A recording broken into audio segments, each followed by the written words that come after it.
Welcome to the SDA Housing Podcast, brought to you by NDIS Property Australia.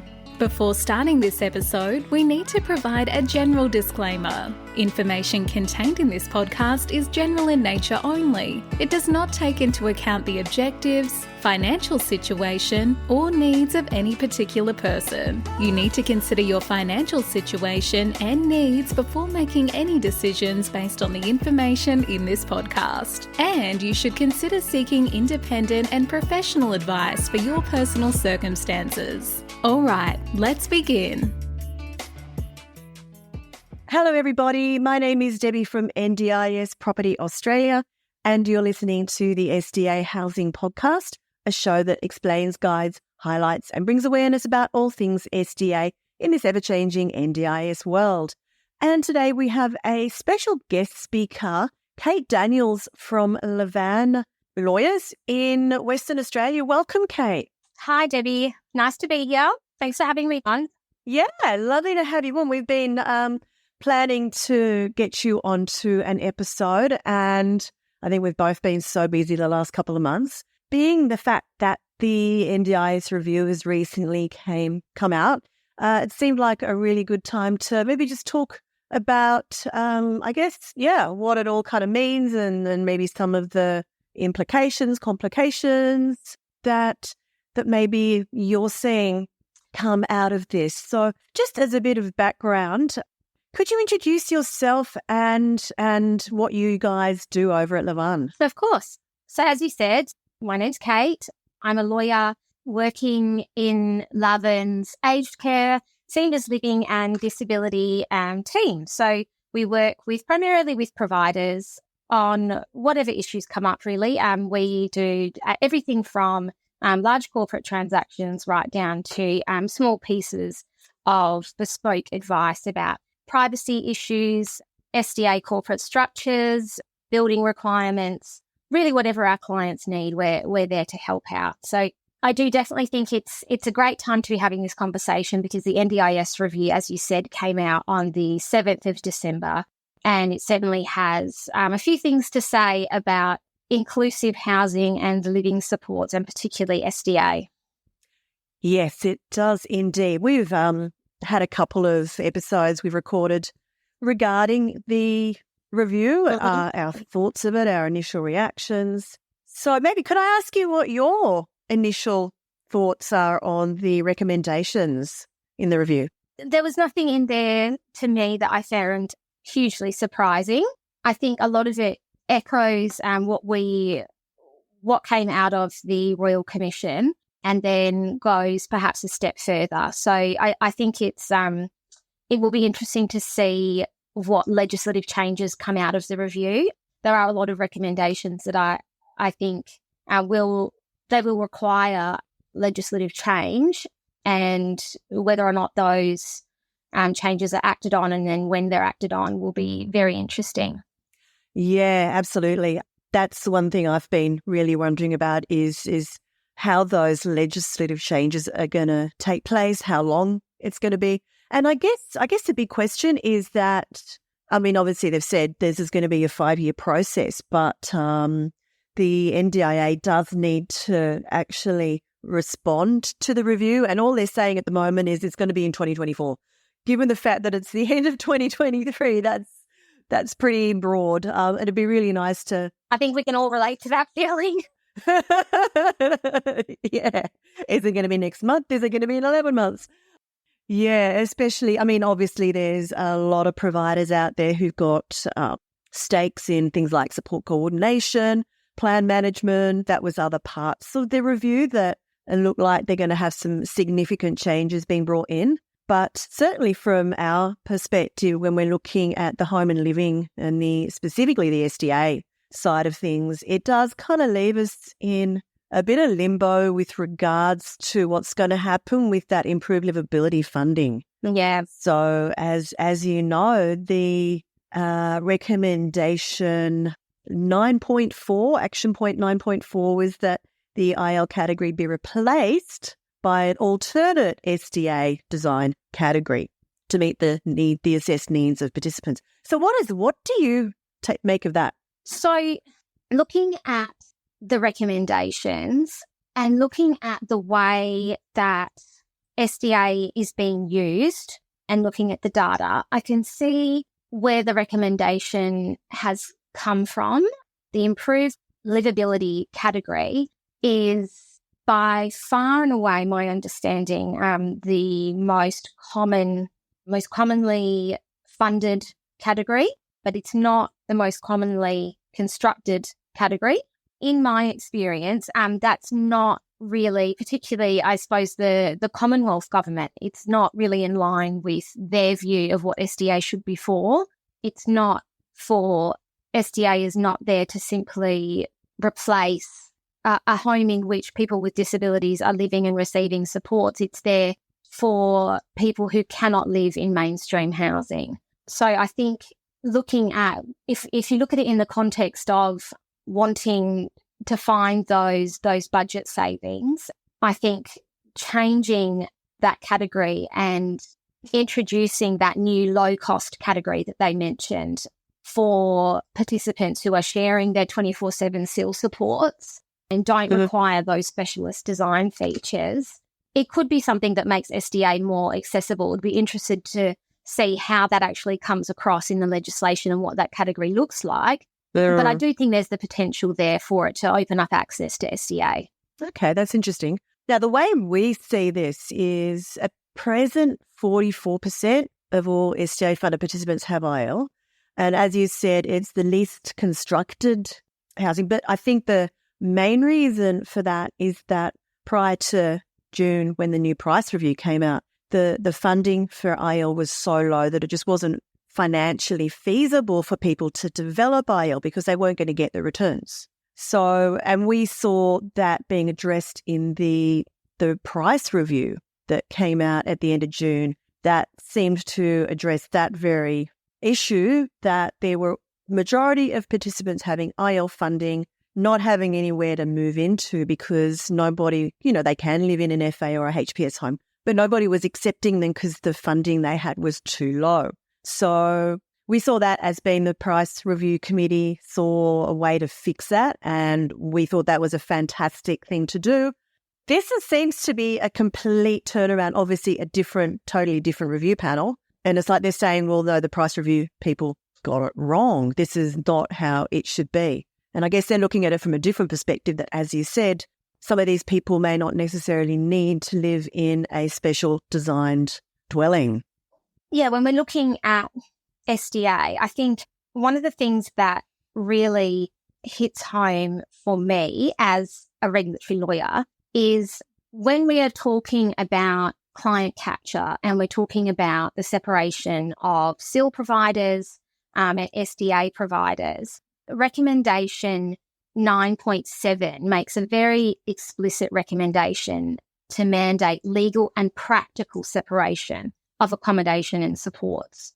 Absolutely, yeah. So when we're looking at that, I think it sort of fits into this in that if we can talk about pricing, we can talk about legislation, we can talk about different corporate structures that come out of that, but it's not, that's sort of the legal aspect. So there's a legal separation of accommodation and support providers, which a lot of providers are on top of. We're increasingly seeing sort of the SDA division being spun out into its own corporate entity.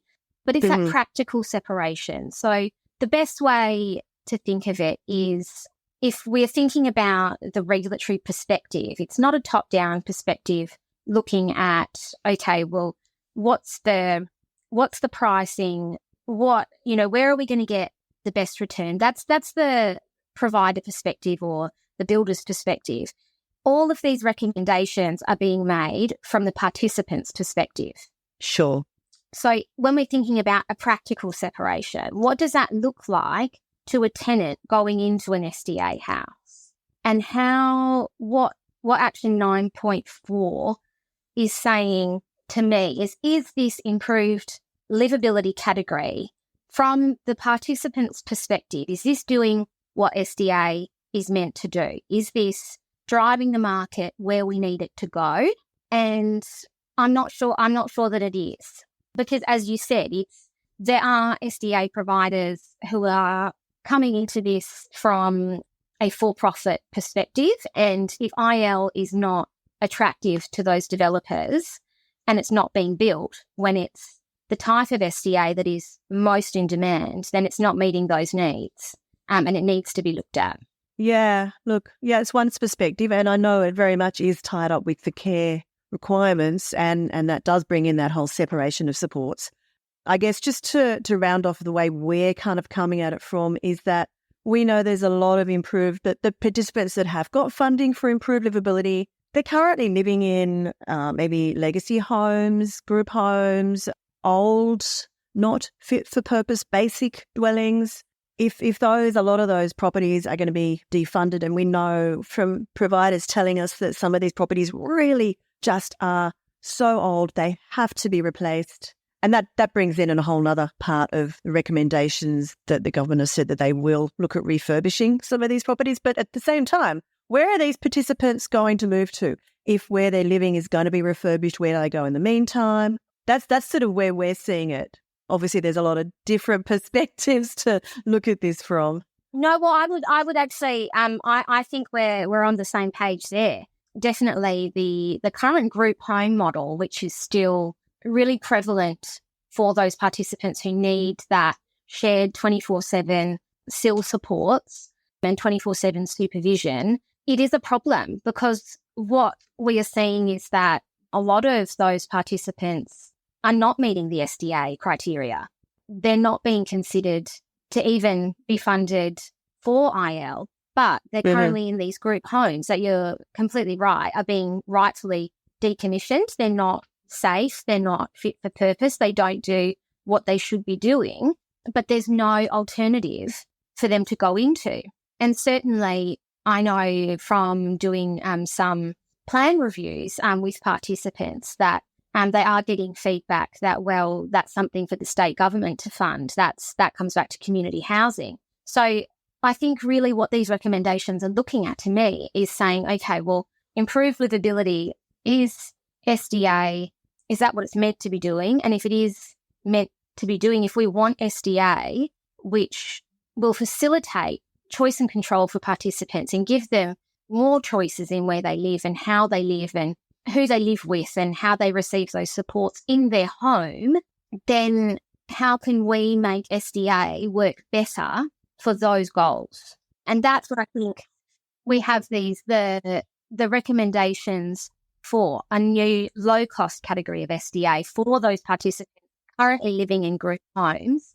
And then how do we make sure that we don't get SDA just doesn't become the new group home? So then you've got the recommendations for restrictions of SDA dwellings of 4 bedrooms or above, unless it is the choice of participants. And really working towards, I think, I forget exactly when they said, but over the next 5 years or however long, really phasing out that model of having group homes which are run by a support provider and they are also providing the accommodation. And then that's how you get those client capture and those closed loops, which we all know.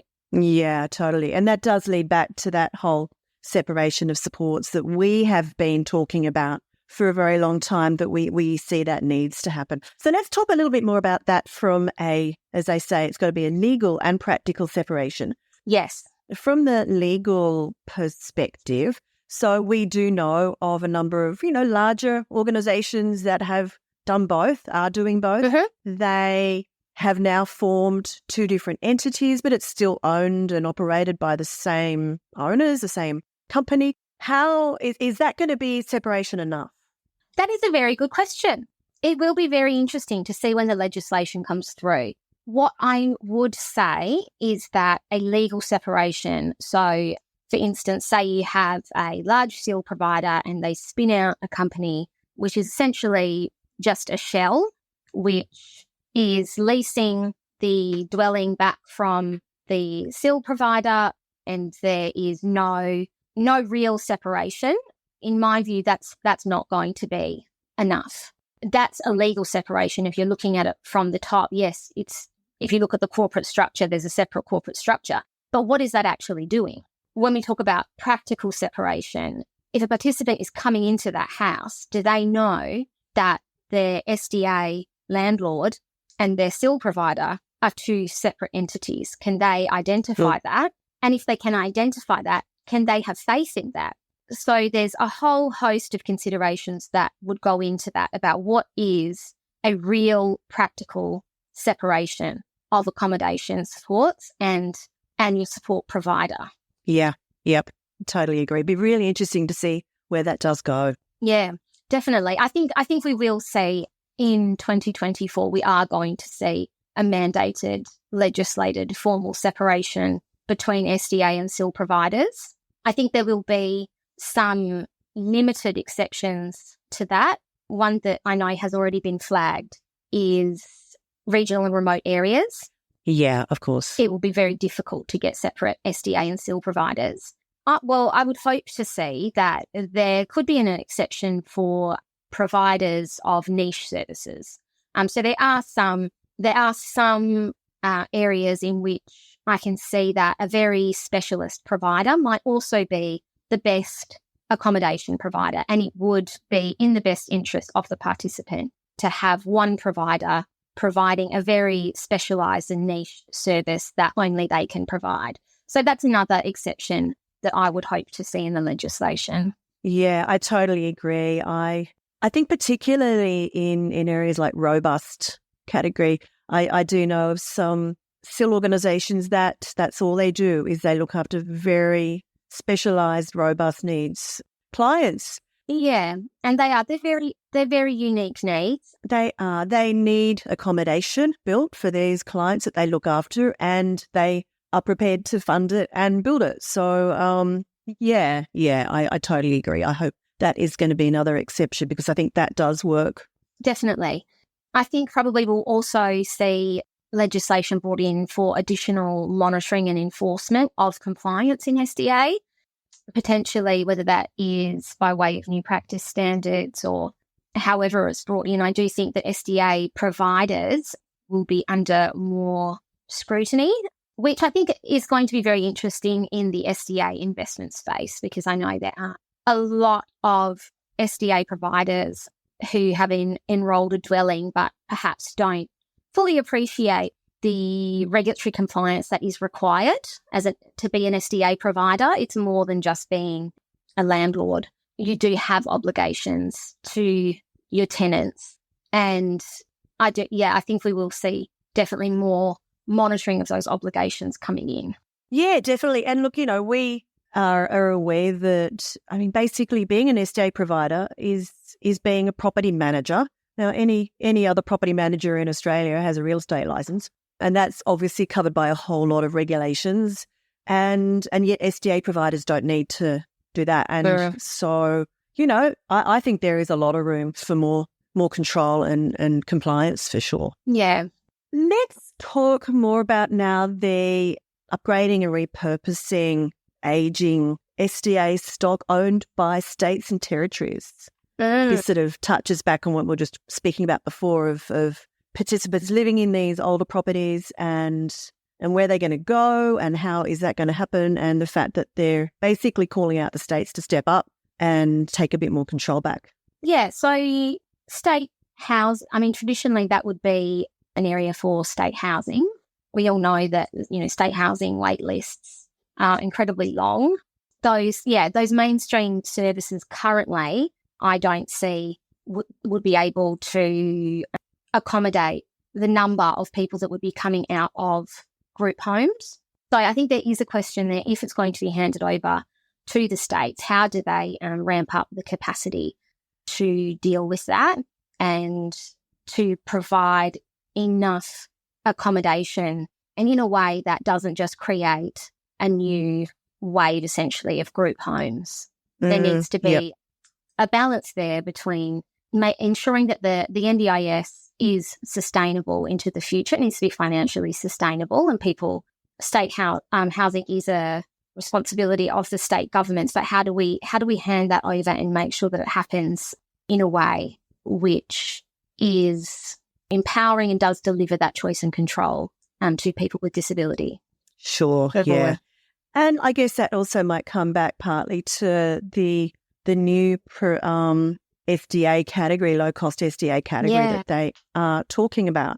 and which we see as being kind of more of just a SIL home, basically. But again, it's, the SDA and the disability accommodation as a whole across Australia is facing the same issues that the regular housing market is in Australia. There's just not enough housing. Yeah, and I think definitely there's the recommendation in there that particularly in regional and remote areas that the state governments do step in and actually build SDA housing and be the SDA provider. So then that comes back to, again, and I'm sorry to harp on about this, but it comes back to the separation between accommodation and support providers. So would have state-owned SDA, but it is different to the current SIL group homes in that your provider is not the government.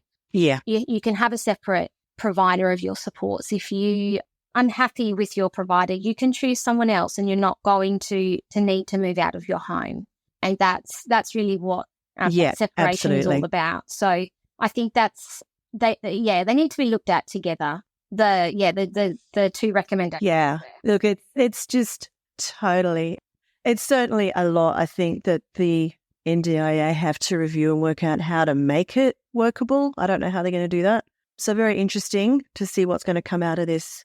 Was there anything else that came out of the review just in general that you wanted to sort of talk about that we haven't already covered? We could talk about the requirements for SIL providers and SDA providers to collaborate, a little bit about what that might look like.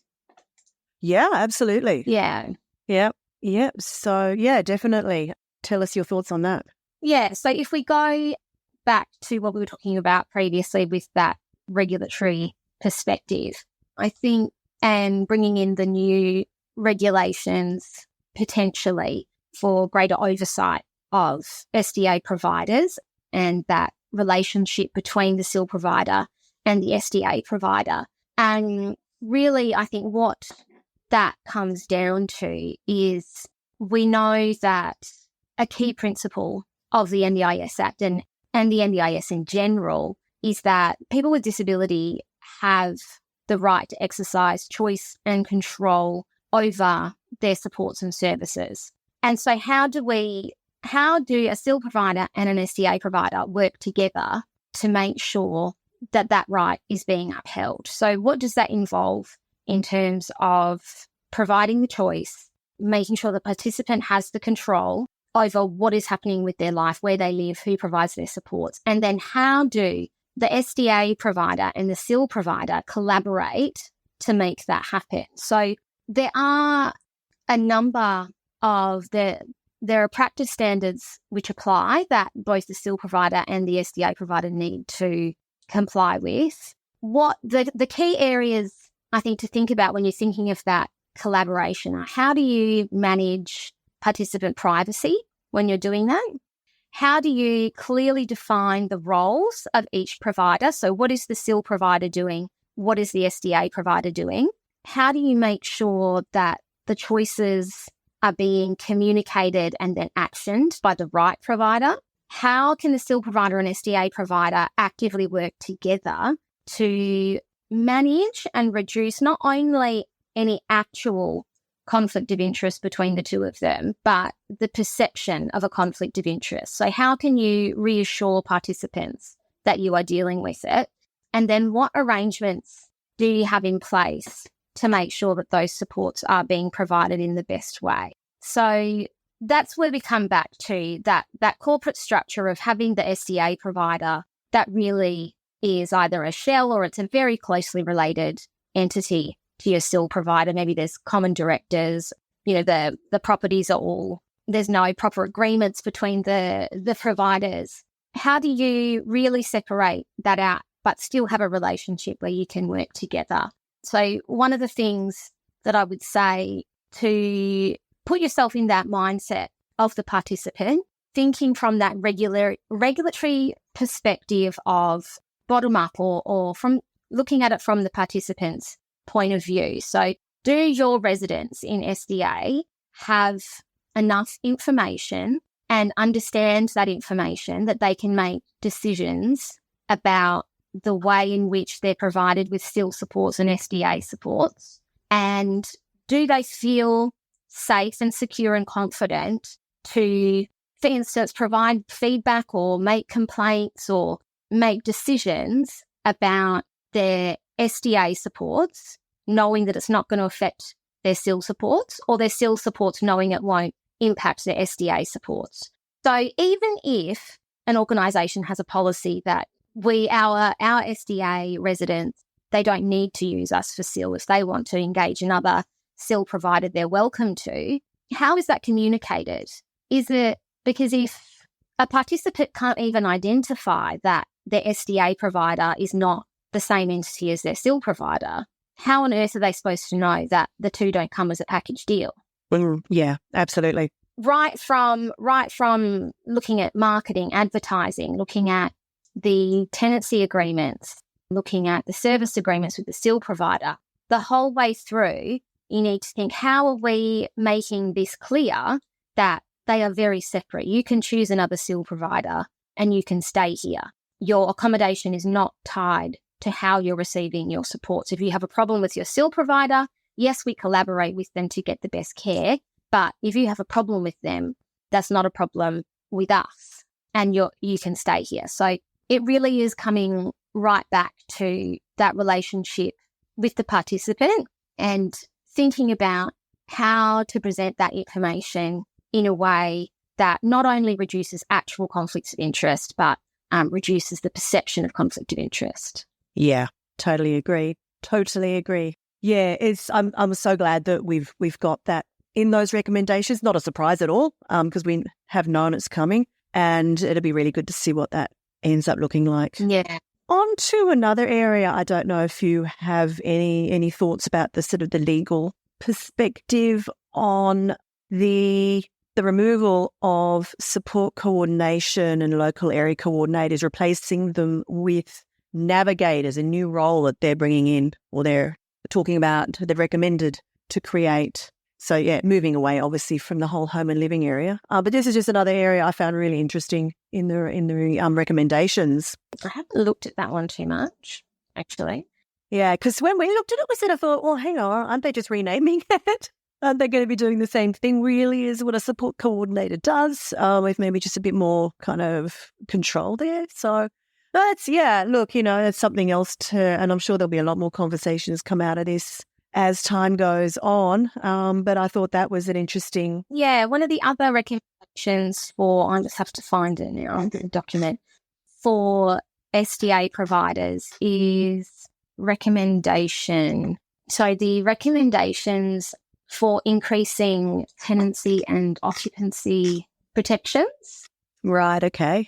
Yeah, I think the other area that was of interest too out of this whole review, again, away from home and living, was and this is something that came out even before the report was released, was the agreement that they're going to implement foundational supports as being a part of the NDIS, but also separate from it. So in that it can be either inside or outside of. And I thought that was probably a really good way of, just putting in, especially for so many children have been joining the NDIS that may not necessarily really get the best benefit out of that. And this is obviously a way of addressing that and helping to ensure the longevity of the NDIS.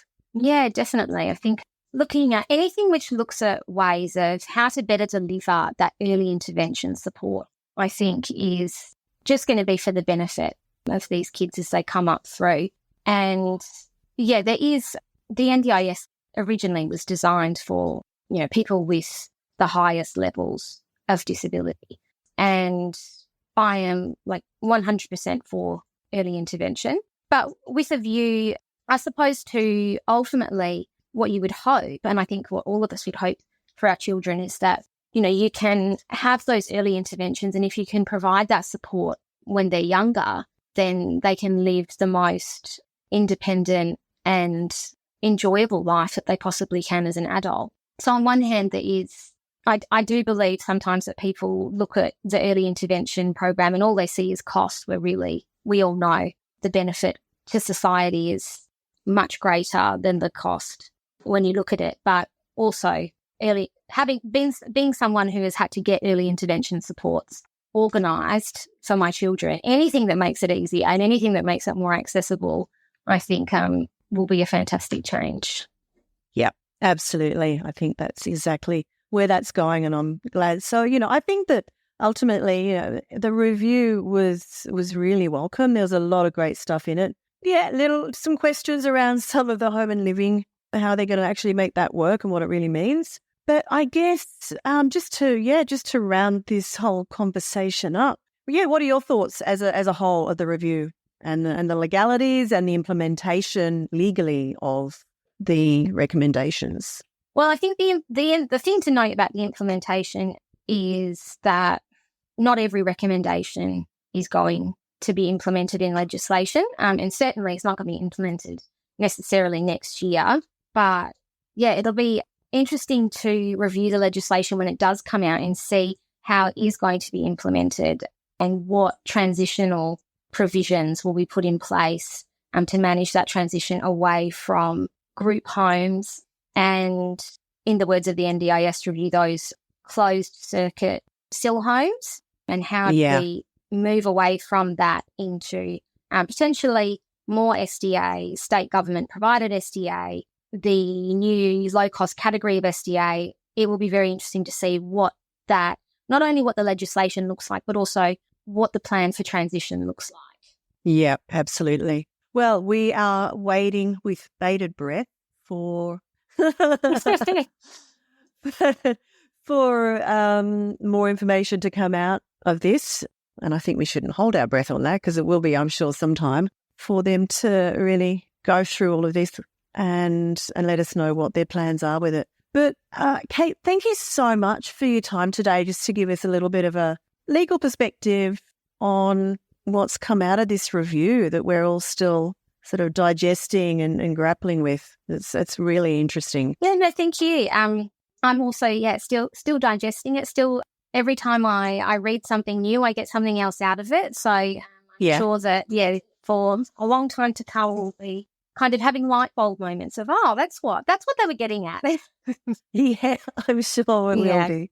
Yeah, no, it's really good to hear your take on it. So thank you so much for your time today. Really appreciate it. Thanks, Debbie. And we'll hopefully chat to you again at a later date. Fantastic. Thanks. Okay. Thank you. Bye now. Bye. We hope you enjoyed this episode. Please make sure you are subscribed and following us so you can keep in the loop with all of our upcoming episodes. We would really appreciate it if you could leave us a 5-star rating, a written review, and to share this podcast with those that could benefit. Until next time, catch you on the next episode.